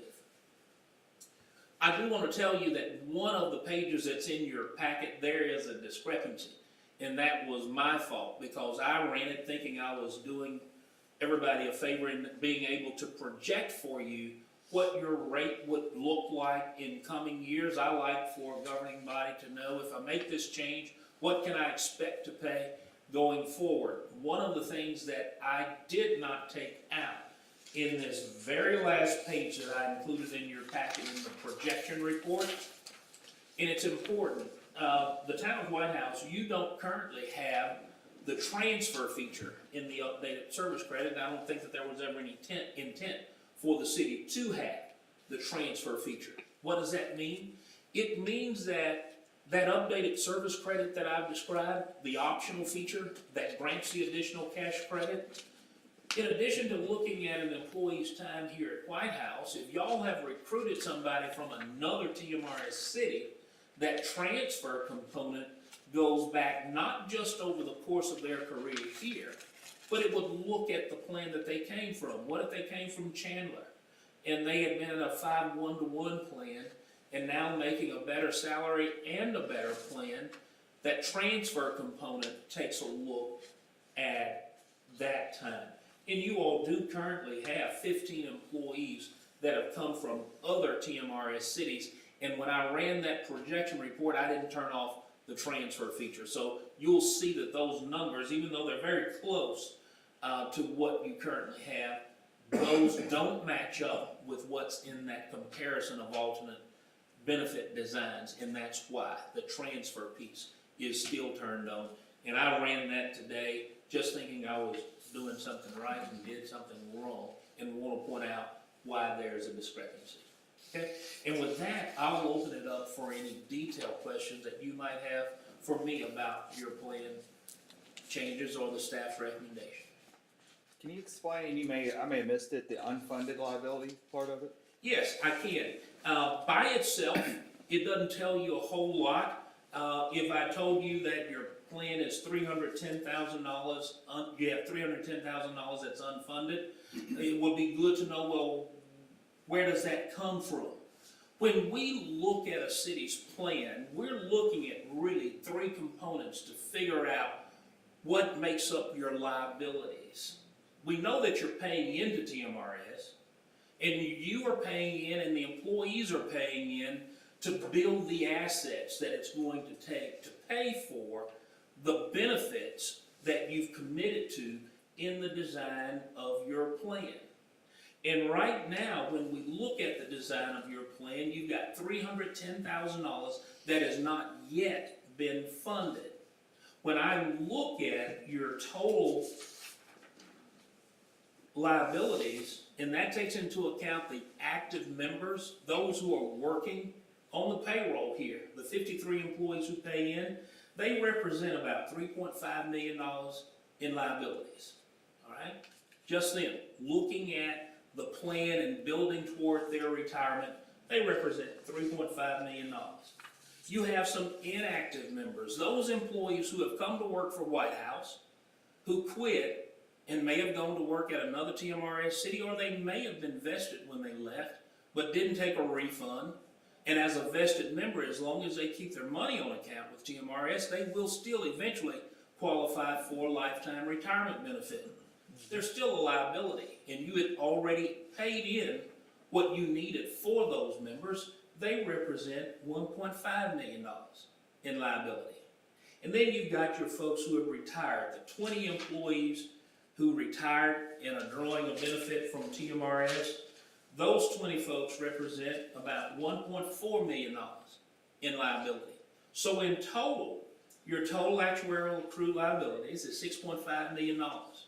But when we look at the assets that have been accrued so far, this is where the story really comes in.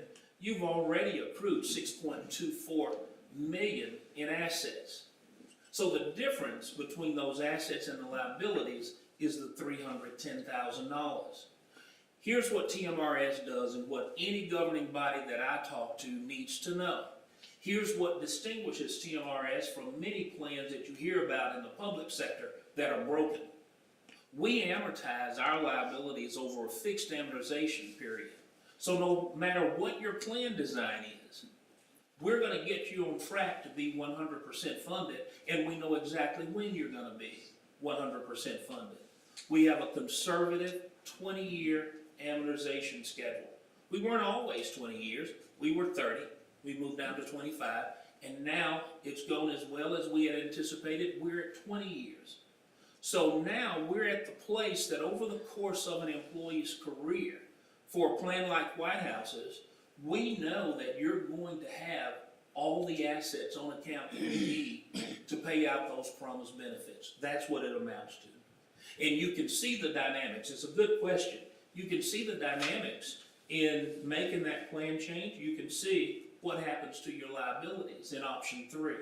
Your liabilities are actually less than they are in your current plan, $223,000. So if you extrapolate out option 3 on a line graph against the current, in 5, 10, 15 years, we'd still be either good or better? That's right. Okay. That's right. In that, good question, that projection report where I told you I wanted to point out the discrepancy, I wanted you to see where you would be around the year 2030. We would anticipate you take out the transfer feature of updated service credit, but the trend is going to be the same. Okay. You're going to trend right back toward 100%. Okay. As a matter of fact, because of what your staff has done here in the approach that you're taking, lowering the updated service credit while increasing your deposit rate, you can see that your unfunded liability is less. And because of that, your assets are still the same as we just described. But with your liabilities now being less, your funded ratio is actually higher. So you're actually making more progress toward 100% with this plan change than if you weren't. Let me say something that may not be readily apparent, but let's just be explicit about it. With that lower liability, of course, when you iron it all out, what you're looking at, you do have some employees who could have had a higher updated service credit in place with that 100%, even with the lower employee deposit rate. That's why your liabilities are actually less than they are in your current plan. But overall, for the long term, for an employee who walks in the door in Whitehouse today, a new employee, they're looking at a better base retirement benefit with this change. Okay. Mayor and Council, Anthony did provide us a report today that showed each of our employees and what we could anticipate this change being for them. We did have one employee who showed that their retirement benefit would be lower, and I think it was by $3 a month. Per month. So, but every other employee saw an increase in their retirement benefit. So this is, but understand, there was money that was issued in one way that built up a runway to where we can change how the money is issued now. will that runway ever be eaten up? Like, is there a time when we'll need to revert back to something else, or do you see us sticking with what we're changing to here for the long term? I think Jennifer and I were talking about this, and, you know, I think we would like to see us work towards 7% eventually. You can, provided in your packet was a list of what our other cities are paying, or back to either 75 or 100% updated service credit. But I think, you know, as long as we keep paying more than what our required rate is, we're eating up that unfunded pension liability as we go. I think there are a lot of cities in the state, and Anthony, you can correct me if I misspeak, that would be jumping up and down to be at even a 95.3% funded ratio on their pension liability. Especially at 96.5, I think that puts us certainly in the top of funding our pension liability. So I think it puts the city in a good financial position and our employees in a better financial position. So I probably didn't answer your question. Well, yeah, this will answer it. So at what cadence does this program come under review of council? Is it something that's regularly scheduled, or is it just when changes are made? So we talk about it every year as part of our budget process, what rate we're paying, what our required rate is, and what we're paying into. Jennifer and I look at plan changes every year, as Anthony mentioned, and to see if we think it's something that's financially feasible and that we want to recommend. So right now. And if it's enough of a value add to attract talent, yeah, okay. So, go ahead. The employee that would lose the $3 a month, is that employee part-time, or, I mean, I don't. He's full-time, he's been here a very, very long time. So Georgia, we were about to ask the The same same- question. same- I was I gonna just- I ask, don't- can we make is the math simple enough to back into an adjustment to their current salary rate to get them the $3 That's what I was back, so gonna it's across the board? There are so many different options they can choose as a part of their retirement. Is it gonna upset them? I mean, I would I think. mean, I don't wanna speak for them, I haven't asked them, but those employees that have been here that long also receive a monthly benefit from the city as well, right, Jennifer, to go towards health insurance. They re- Yeah, if you meet the criteria. and that employee would. Yes, I'm pretty sure. So we have a separate provision, a separate retirement benefit that the city pays certain long tenured employees upon their retirement.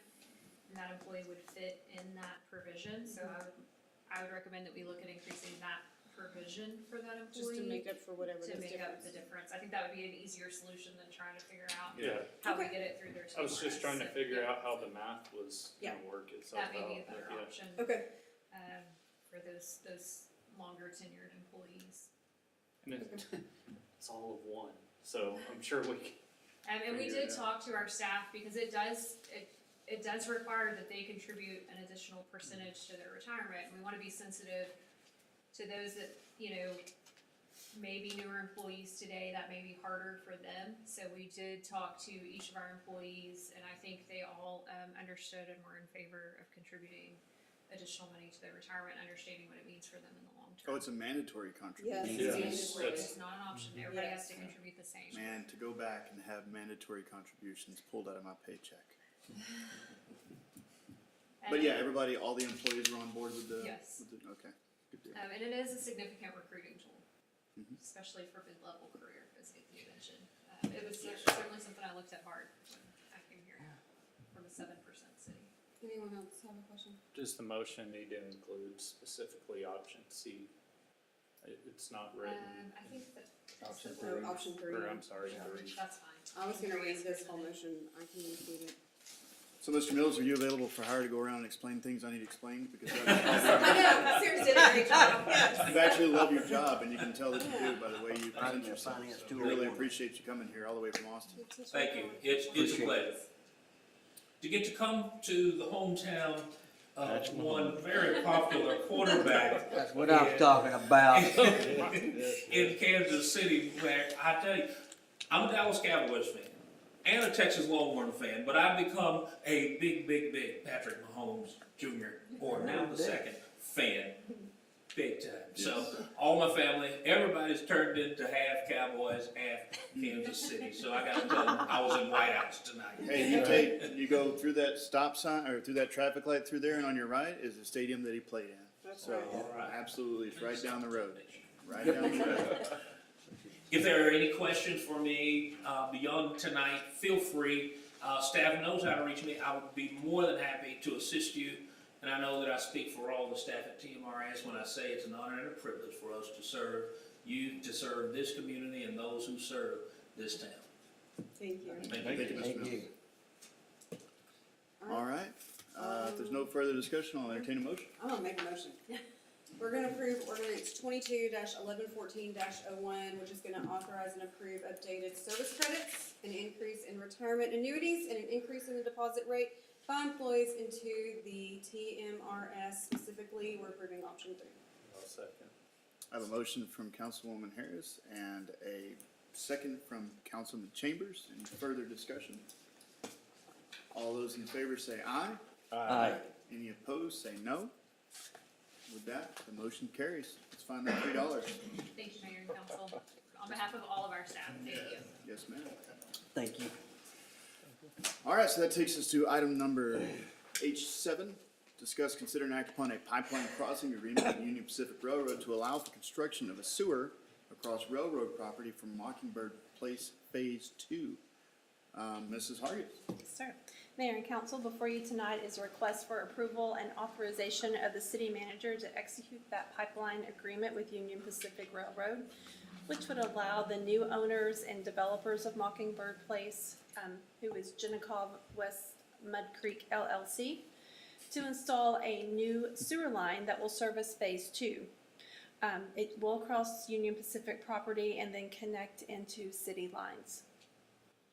Crossing for the sewer has been known since the beginning of the subdivision, and with Phase 2 Unit 1 beginning, it's now time to get the necessary agreements in place. Jennikov is paying for all the costs associated with this, but because the city is the owner, or will be the owner of the sewer lines, the agreement has to be made with us. The city attorney has reviewed the agreement and finds no issues with it, and staff recommends approval and authorization. All right. Maintenance, if it breaks, who's responsible for these costs? We are. The city is? That's all City sewer sewer lines. lines, City once sewer the lines. developer has installed and city staff has accepted. But anytime you go across a railroad, it's a big deal. Yep. Yeah, this is literally going in a big, empty plot of land. Well, that's the first phase up there. No, I'm just looking at all this, cause I know, I'm like, there's nothing here. Obviously, you have to put sewer there, cause there's nothing. Absolutely. Yeah, Yeah, like- it's new developed. Yeah. And that's the Natural gas pattern, is lines, the whatever, developers you go will across a railroad. implement the sewer, and then the city will approve it, and then take ownership and maintenance of it, like from now. It becomes part of our infrastructure. Just like streets and. Yeah. Is there not a Zach, picture you on this got this TV one. that we can get of what she's looking at? It's part of the packet. We could probably. I know we So should have this that is up here, right? Centers, the garden. Right. Okay, This so is this Black is Hawk. A part of the Yeah, packet that, like, it that's just- her presentation It's off the packet. how Corey goes like that. I'm just like, so this is like way down Hagen, really where it's at. It's just, That's all. I see. Okay. It's exciting they're starting the second phase. I know. Yeah, That was slow starting from the beginning. it was. Definitely. Yeah, when it said 2015, I was like. Yeah, they ran into some issues. Yes. Okay, well, I'll make a motion to approve this pipeline crossing agreement with Union Pacific Railroad so that we can start construction on this phase 2. I'll second the Wait, motion. where's this at? First, let me see where right where that mark kept, right there. Huh. Interesting. All right. We're gonna put a big old sewer pipe in there, huh? To facilitate the community that's going in there. Okay. It's the approach that we take in all of them. And then we'll verify that it meets the city standards. No If it cost does- to the city. I think this one is going in at the cost of the developer, correct? Yes, Just making so sure. So in Which all is how- development, $100, though, in all it's- development, the developer is responsible for installing all infrastructure. And if required they to come serve. back and they say Let me finish. something went over, we gotta the city needs to pay X amount of dollars to fix this, what, is that gonna So happen? let me finish. So the developer installs it at their cost. We go out and inspect it. Our engineers sign off on it. We accept it. We do require, I think, a 1-year maintenance bond. So if anything goes wrong in that first year, the developer is responsible for fixing it. After that, it is city responsibility to fix it. Because usually by then, the developer's gone on to something else. Sure, sure. And it becomes infrastructure that we can tie into as we develop out there too. That's what I'm saying, It's yeah. good stuff. This may help us in the future. you So know. we got a 1-year warranty on it. Yeah, exactly. They got an insurance policy in place Hey, that, just yeah, that's ask. true. You don't know. that's a- Good guy, good. It's a funny way to phrase it, but yeah. So I have a motion and a second. Any further discussion? Other than what we had? All those in favor say aye. Aye.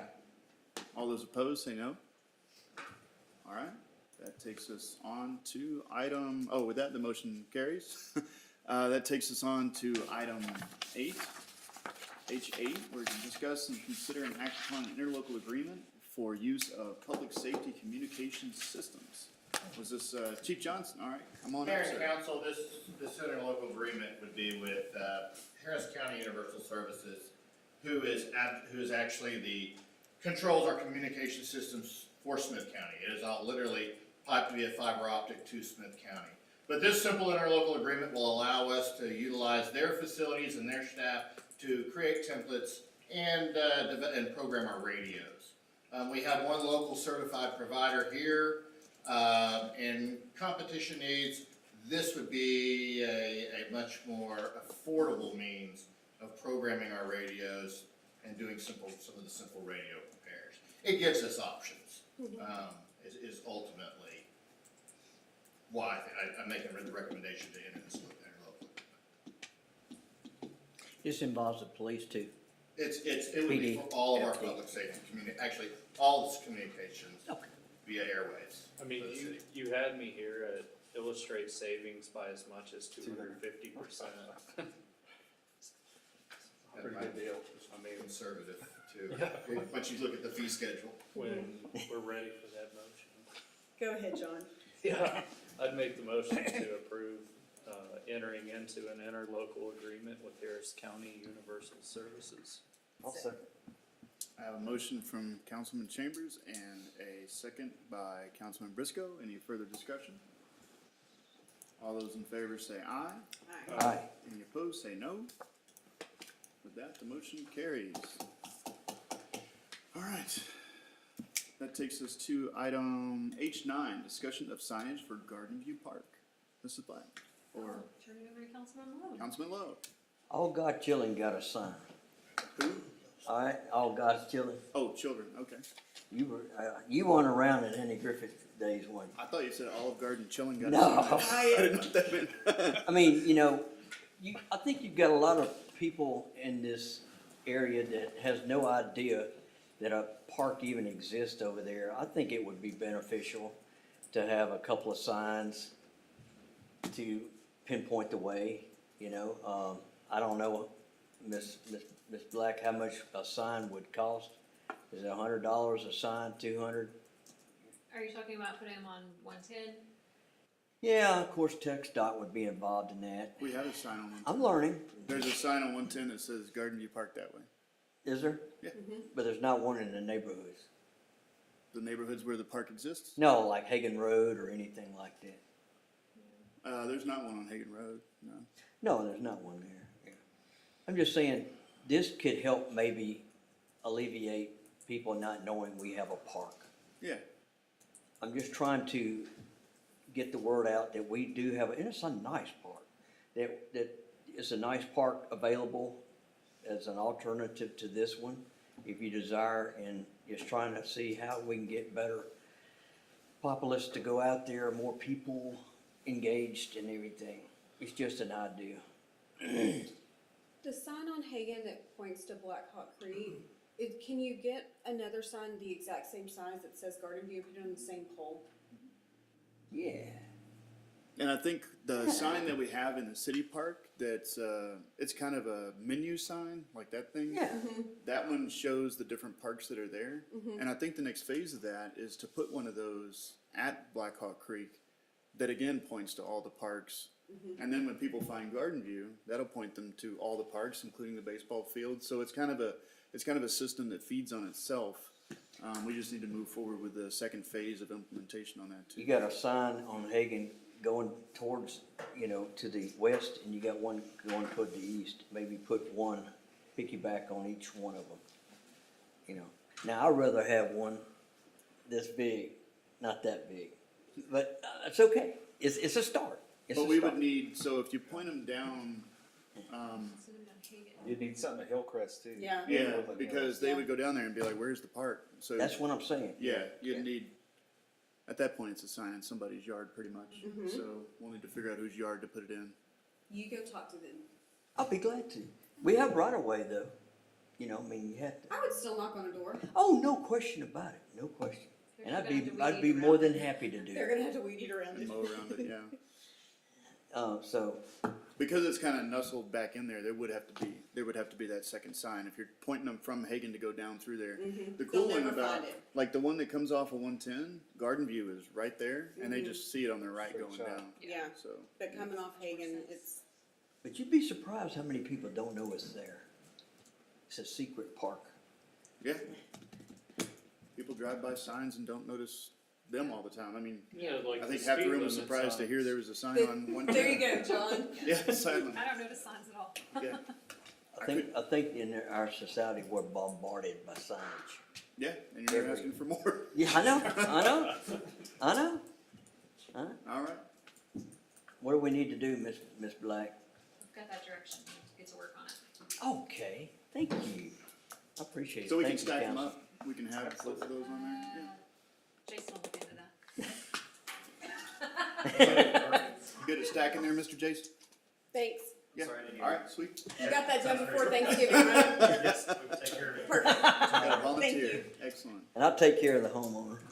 That's right. I'll be glad to. Yeah, we'll just go down there and scope out like which yard it would be in. Probably on the west side, right? Because that's, what's that? His nickname is Redneck. The guy that we're gonna whose yard Promising. we'll put it in. Oh wow, good luck with that. Make sure you yell from the yard. Don't actually get on the property. All right. Is there any more discussion or action on this? All right. That Thanks, takes us- everybody. Yes, sir. That takes us down to H10, discussion, consider and act upon rules of procedure for council, board commissions, and committees of the city council of Whitehouse, Texas. And who's taking this one? Mrs. Black. Mayor and council, the Home Rule Charter allows the city council to adopt rules of procedure that provide for the effective and efficient operation of city council duties. As you all may know, there are some provisions in our Home Rule Charter that have to do with council kind of rules of procedure that aren't really enforceable. So, as a result of those discussions, staff has pulled a couple of different cities' rules of procedures and kind of combined them all into this one document for your approval. We feel like it'll do a couple of things. One, it will help new council members when they come on to understand how we operate meetings and what our communication is with each other. And then also kind of give you all some guidelines on running your meetings as well. So with that, staff is recommending approval. So this did not exist before. It was like just various documents for pieces of this. Various documents and just practice that have been Yeah. honed and changed over time. And the 1,500-page Robert Rules of Order. Yes. This is kind of a Cliff Notes version of that, and takes out the That's things what that. it looked like to me. Okay. This is something I wish I had when I was coming in, because it's so intimidating. You know, you've got Yes, it is. Some of those things in the beginning, yes, were hundreds of pages. yes, and Okay. as a council person that's new, you feel like you're just breaking the rules all the time. So to have it simplified, to have something that's Yes. down to it's 22 pages is pretty, and most of it doesn't apply to most of the conversations that we get into. I will say the only thing that I read through and it struck me as kind of is there is a provision for people in attendance of the meeting stating permission to speak. Like I like the idea that we're not going to be talking over one another if we follow that type of organization. As the person that grants permission to speak, it just seems kind of oogie to me. So that's something that I would want council input on. It'd be awesome if we had buttons, like a little button that lit up, And you wouldn't have to say permission to speak, I could just address you because you're requesting permission to speak. I think that would be awesome. if we- Permission to speak. Yes, We're we fixing to are. get We're good, talking we're about- fixing to have good microphones coming pretty soon that people can actually listen to and hear. So maybe buttons may be in the works. Yeah. Are you talking about this section on request to speak? Yes. That they must first be recognized Before a by the council mayor? member, city staff, or audience member may speak, they must first be recognized. Yeah, you can strike that. So I take that to mean, I think recognized by the mayor is when you say, this is Black, for me to introduce an item, or Right. you look at council and say, I open that for discussion. I think that's the same thing as, in my mind, as being recognized by the mayor to speak. I think that's your invitation to speak without people having to say Yeah. permission to speak. And I understand the utility of it. There's several times tonight where we tried to speak at the same time, and I think that would help, that. None of us are very good dancers, but I love the framework of it. Like on page 10, it says, I announce the item, the mayor clearly and concisely announce it, receive a report from whatever member is going to provide that, ask clarifying questions. Mr. Mills has been around several city councils, and he even used that language when he said, I'll now accept technical questions, which is a part of that. Because he knew he wasn't in a part of the agenda that would allow for opinions. It was a technical question section. So you can see other people that are familiar with other councils kind of use that language. And then after the clarifying questions, you seek residential input. You've seen that from me before. I asked one time when Butch was here, I asked him to come up and speak before council had spoke, and I messed that up. But because I never know what anybody wants. So to give me a framework for running this meeting is why I appreciate this. But it's definitely something that should receive input from all of council on the structure of it. I like that there's a table of motions at the end. It's helpful. Is this document specifically gonna be matter of public record? Yes. So can you please clean up the formatting Yes. before then? So we had a red line version and I'm just changed sorry, it to my the OCD working. is Yeah, going nuts. we'll get it. We'll get it. I noted, I made a couple of notes Yeah, you're good. already, so we'll get that done. Sorry. I have one. So yeah, it has the provisions in place for, when people sign up to speak, sometimes people speak for 5 minutes, sometimes people go on for 10. It gives an expectation for what that length will be, but it also gives council a provision to be able to suspend the rules. If we know that somebody's gonna come in and speak on a subject that we wanna hear more about them, Right. we can suspend the rules and allow for a longer amount of time. It's very There's important. tabling items, untabling items, it's great. There's I think it's also great, a too. motion to enforce. I think it's a win-win. A motion to enforce, a point of privilege. If it's too cold in here, somebody makes a point of privilege. Mayor, it's too cold. And we jump on it. I love that. Point of privilege, my seat's too hard. Somebody gets a lumbar support. I love it. I love process, and I love how well defined this is. And I look forward to doing my best to act within here and giving you all the opportunity. If there's a document like this, you can call a point of order when something is not being done the way it's supposed to be, and anybody can state point of order. This part of the procedure is not being followed. Yep. I think it's a good thing. Ready for a motion? Yeah, absolutely. Well, I'll make a motion to approve the rules and procedures for council, boards, commissions, and committees of the city of Whitehouse, Texas. Second. All right, I have a motion from Councilman Briscoe, a second from Councilman Lowe. Any further discussion? It's a good deal. All those in favor say aye. Aye. Any opposed, say no. Aye. No. All right. Which way did that go? Are you an aye for a yes? I'm a no. You're a no. That's what I Okay. need to know. All right, with that, the motion carries.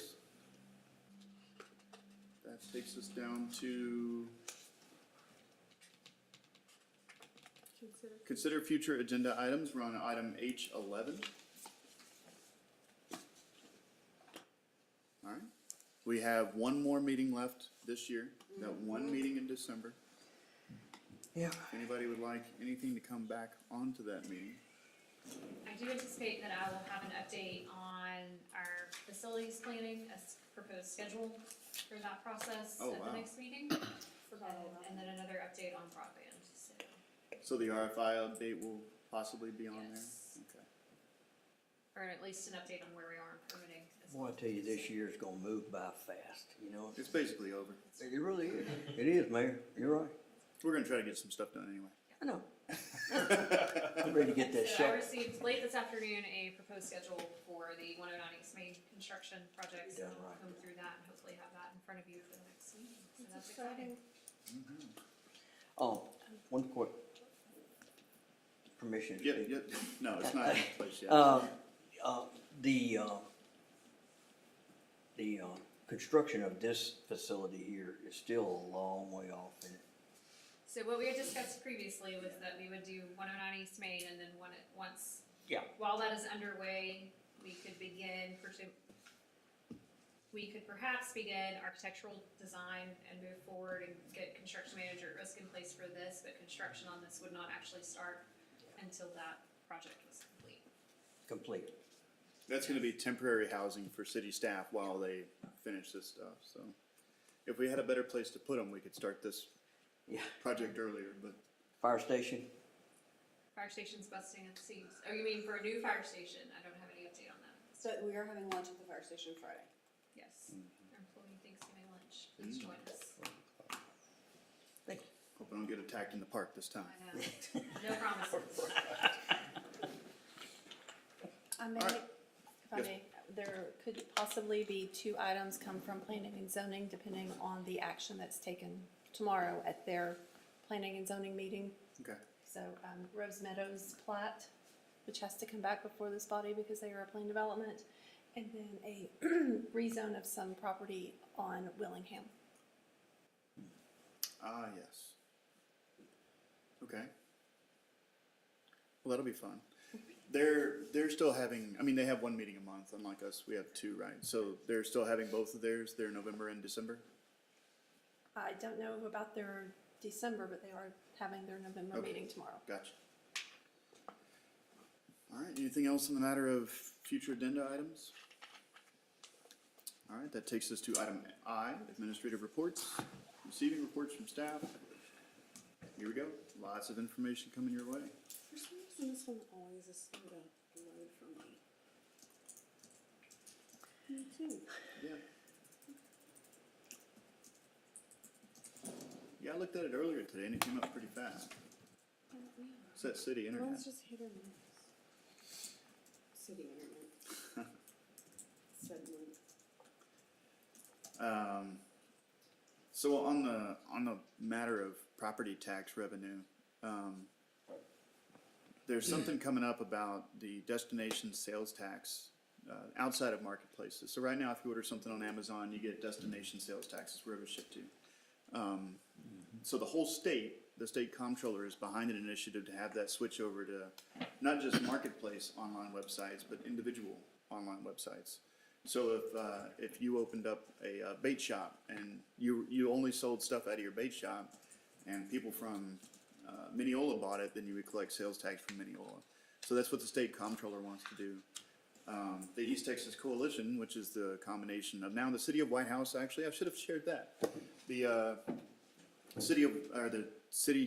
Chamber of Commerce for the city of Whitehouse has agreed to join the East Texas Coalition. So the group of people that go to Austin one year and DC the next year, they go up and represent the business interests of this community, and now including Whitehouse. It's Longview, Whitehouse, Lindale, Tyler, and Kilgore. That because there's some cities that would benefit from it and some cities that wouldn't as a part of that coalition, they're not going to be trying to influence the outcome either way on that. If you look at the projections on which cities will benefit from that, Whitehouse is one of the ones that would benefit a great deal. Because because we're not somebody that ships a whole lot of stuff out of the city, but we are somebody that ships a whole lot of stuff into the city. So it would be a net positive for us, but the coalition is not going to be arguing for or against that just because they have organizations that represent both sides. So the property tax revenue may reflect that, as it did whenever the marketplace destination sales tax went into play. It's been a great benefit for us. And of course, we have additional sales tax revenue from some of our businesses that are opening up. Give it 6 months. Yeah.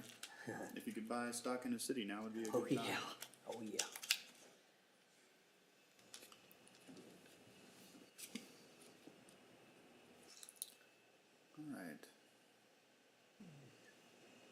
Development Services, yeah.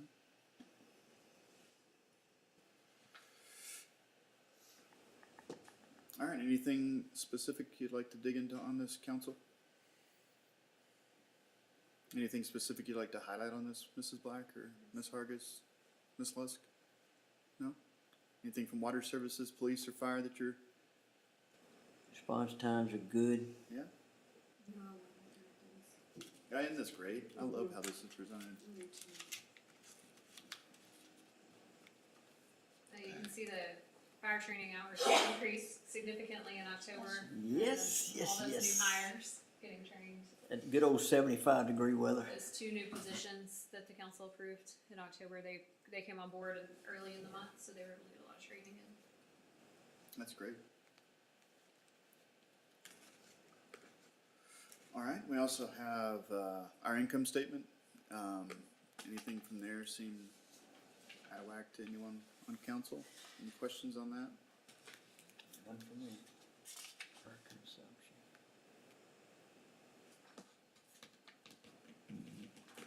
Hey, when do we expect the TxDOT new mile per hour sign in front of Berkshire's?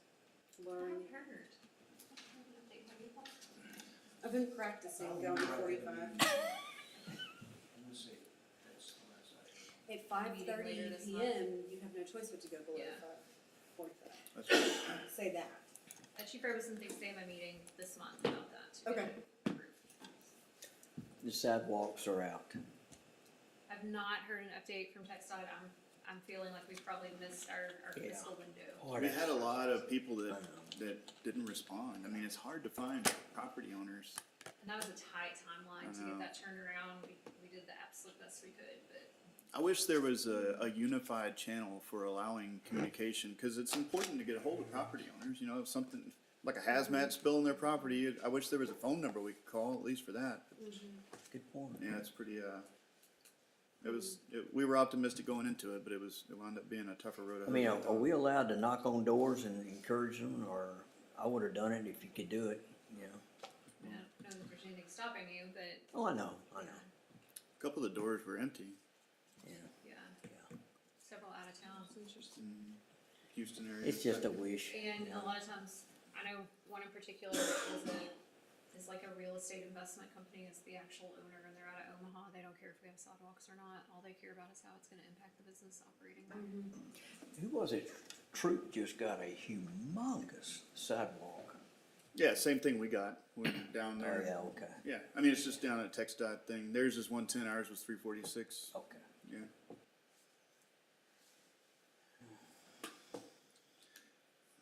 Excellent. All right, anything else on administrative reports? Hearing none, that takes us to item J, executive session, of which we have none, so we're not gonna do K, where we reconvene. This is item L. Is there any other issues to discuss? Hearing none. The time is now 8 o'clock, and this meeting is adjourned. All right, thank you, Mayor. I leaned back in anticipation for that too. Good to see you, guy. Yes, Ridiculous. He pointed us off at the beginning. Give the man, I do. That's the first time